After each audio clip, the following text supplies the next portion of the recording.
I grew up worshiping my father. To me, he was not just a father. He was everything that I wanted to be. He wasn't the person I wanted to be like. He was actually the person I wanted to be. The words I kept hearing as a child were, "Your father's a strong man. Your father's the pillar of the family." I wanted to be like him, and to me, he was my only idol, and he was the only foundation I had. Every thought, every word, every action I wanted to take, I compared to him. What will my father do here?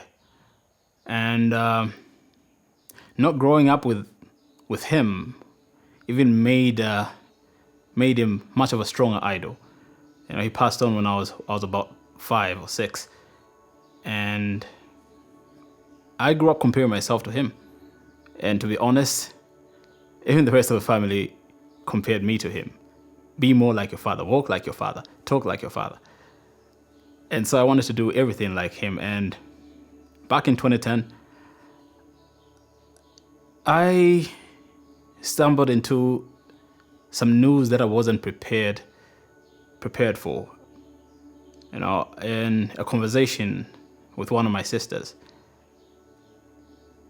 I found out that my father wasn't exactly what he portrayed himself to be. He wasn't exactly what people thought he was. And stories of how he had molested my sister started surfacing and coming to the surface. And that really broke me. Hearing such things about the person that you look up to so much was like the ground being pulled away from under my feet. And that really broke me back in 2010. I tried to come to terms with it, but every single time I thought about it, that my father was that kind of man, he would do that to his own daughter. It pushed me further and further into depression. And from 2010, for anybody that knows me, they know that from 2010, I slid into deep alcoholism. That's the only way I knew to deal with this. That's the only way that I knew how to deal with this and to cope with this. I drank so much from morning to evening. I was drunk all the time. I turned to drugs. I turned to different substances that helped me cope with this, or at least that's what it seemed like then. I got into deep depression and I didn't even know it.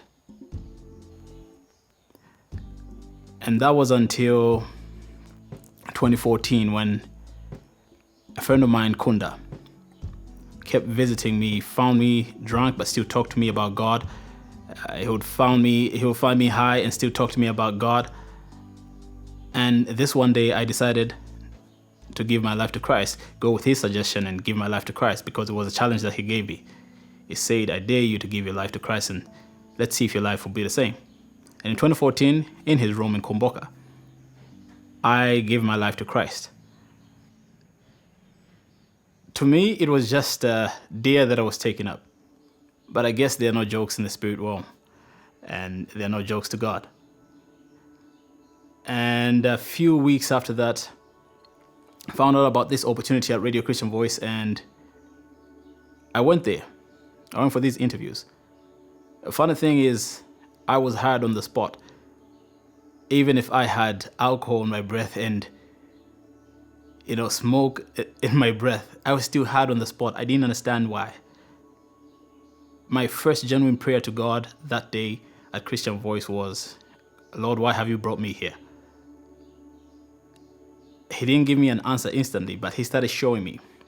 And the very first thing that he dealt with at Radio Christian Voice was my bitterness towards my dead father. And I met Faith there, Faith Kalongia, and I didn't tell her what was going on. I didn't tell anyone what kind of person my father was, but somehow she knew. It's like it was revealed to her. And for a moment, I thought she was spying on me. And she sat me down and we used to talk, and she counseled me and we started praying together. And she helped me get over that bitterness that I had towards my late father. And it's crazy because being bitter towards someone who's alive is one thing, but being bitter towards someone that you can't even confront it's depressing. There's no consolation. There's no closure. This person is gone. You cannot talk to them. You cannot ask them why they did what they did. And that's what kept eating me up. But praying with faith, taking my burdens to God and taking this very issue to God, I came to terms with it. I forgave my father completely. And that was the beginning of my healing. It didn't happen overnight. It didn't happen in a few weeks. It didn't happen even in a month. It took a lot of time, but still it happened. I forgave my father. And I learned what real forgiveness is. I learned to let go. And that was the beginning of my healing from depression. Once in a while, it will come back and hit me here and there, left, right, and center, but I still went before God. I still forgave him over and over and over. I am Nick, and that is my story.